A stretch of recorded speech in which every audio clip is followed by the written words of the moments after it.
मैं सीधे बात करता हूँ मैथ के नोटेशन पे।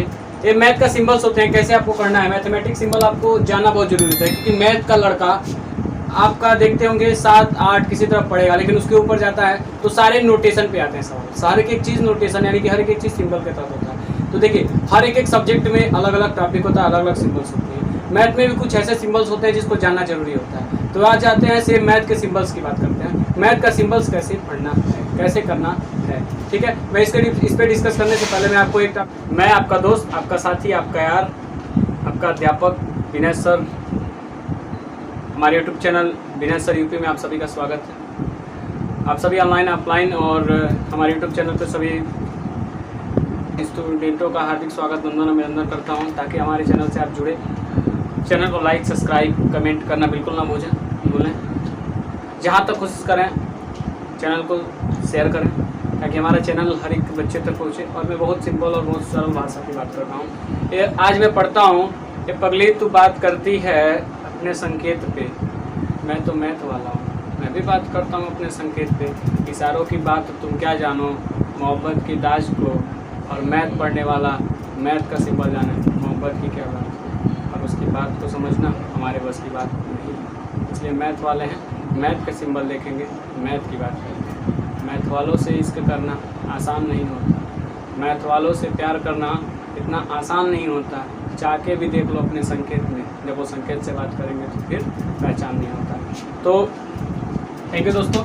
मैं आज बात करता हूँ नोटेशन और सिंबल्स, यानी सिंबल्स क्या होते हैं। आज मैं सिंबल्स की बात करता हूँ। मैथमेटिक्स के कुछ ऐसे सिंबल्स होते हैं जिसको पढ़ना बहुत ज़रूरी होता है। ये सभी विद्यार्थियों के लिए ज़रूरी है, क्योंकि जब बच्चा 1 2 3 4 नर्सरी LKG से जब वो स्टार्ट करता है, तो तभी से उसके में बहुत सारे ऐसे सिंबल्स आते हैं जिसको पढ़ना थोड़ा कठिन समझता था। पहले जोड़ आती थी, हिंदी में पढ़ लेते थे जोड़ करना, घटाना, गुणा, भाग, ये सब सारी चीज़ें 1 2 3 4 तक तो रहती थी। लेकिन जैसे जैसे आप अगले क्लासों में प्रवेश करते हैं, तो सारे क्लासेस में क्या होते हैं, सिंबल्स बढ़ते जाते हैं। यानी मैथमेटिक्स सिंबल शुरू से ही क्या होते हैं, पढ़ते जाते हैं। इस सिंबल को आपको पढ़ना है, और पढ़ने का जो मेथड होता है ये हमें बहुत अच्छे तरीके से आना चाहिए, क्योंकि ये आपको पढ़ना बहुत ज़रूरी है। तो मैं आपका दोस्त, आपका साथी आपके बीच उपस्थित हूँ पढ़ाने के लिए।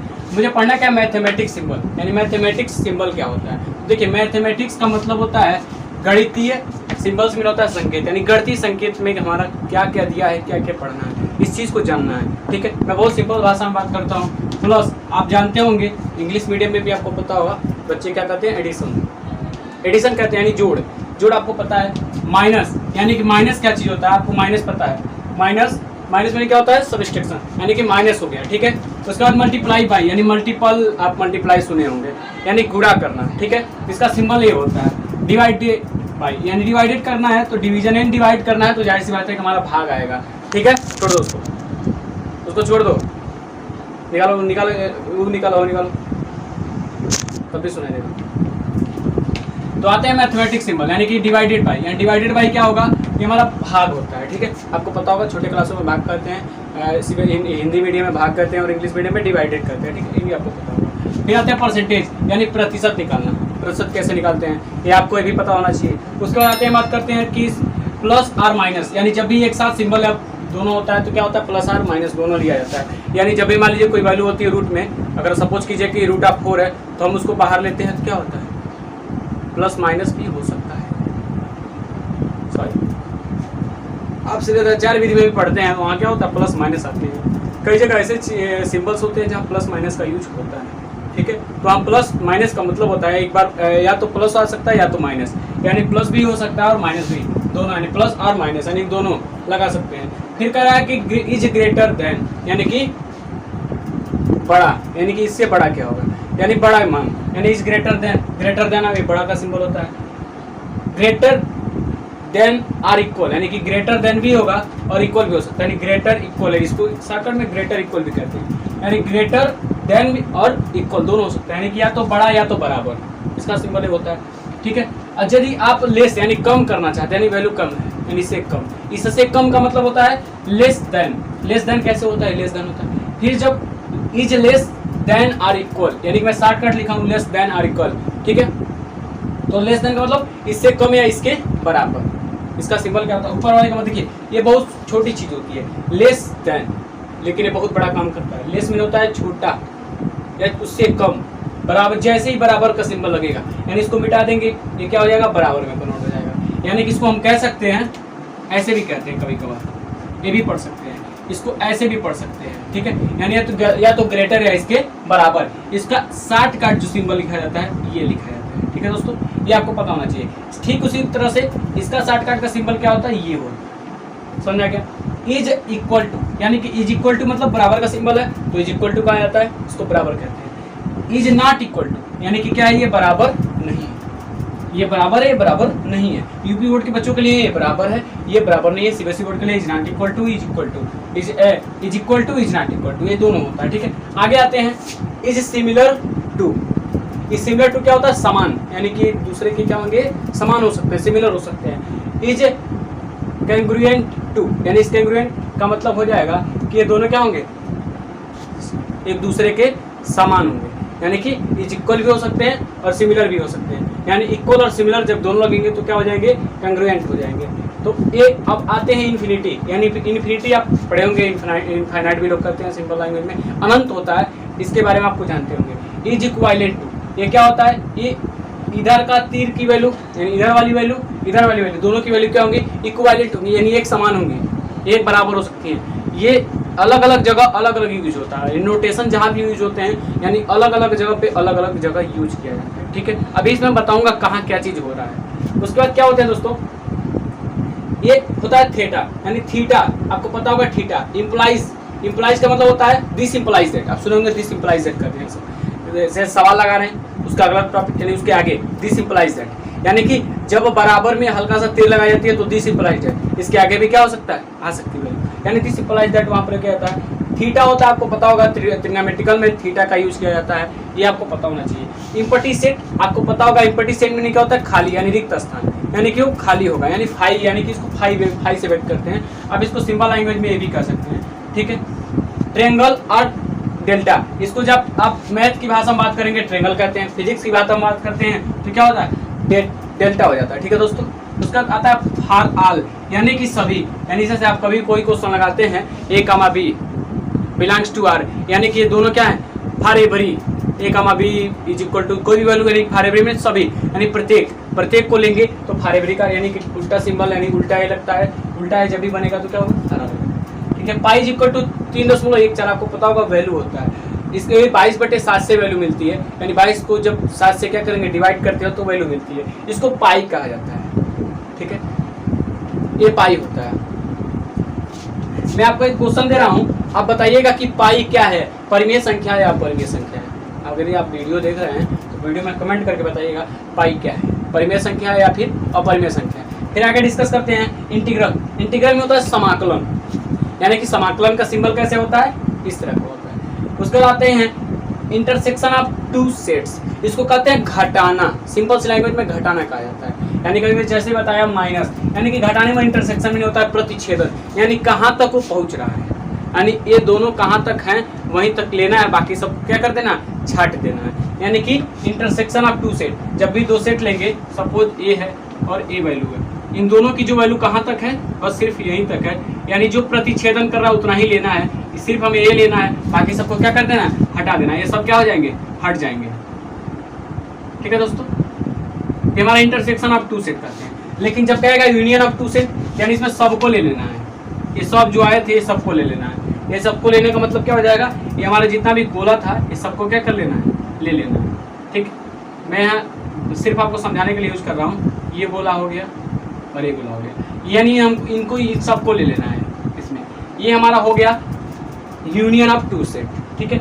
अब होता है फैक्टोरियल, आपको पता होगा फैक्टोरियल में आप लिखते होंगे 3 फैक्टोरियल, ऐसे भी लिखा जाता है, 3 फैक्टोरियल ऐसे भी लिखा जाता है। आप जब भी पढ़े होंगे द्विपद पर में, यानी कि द्विपद पर में पढ़ाई जाती है, गणती विवेचना पढ़ाई जाती है, तो गणती विवेचना द्विपद पर में पढ़ते हैं, ठीक है। फैक्टोरियल का यूज आपको पढ़ाई जाती है। ये चीज़ हो गया फैक्टोरियल। फैक्टोरियल में आप पढ़ते होंगे इसकी वैल्यू क्या होती है, घटते हुए क्रम में जाती है, यानी 3, 2 और 1 इज इक्वल टू कितना हो जाता है, 6, यानी कि ये और वही क्रम में होता है, यानी बढ़ते से घटते क्रम में, ठीक है। ये चीज़ें ऐसे आती है, यानी वैल्यू अगर जब फैक्टोरियल 3 लिखा हो तो ऐसे वैल्यू आती है, याद रखिएगा, ये इंटर में आपको पढ़ने को मिलेगा, ठीक है। उसके बाद हम बात करते हैं देयरफॉर आल्सो।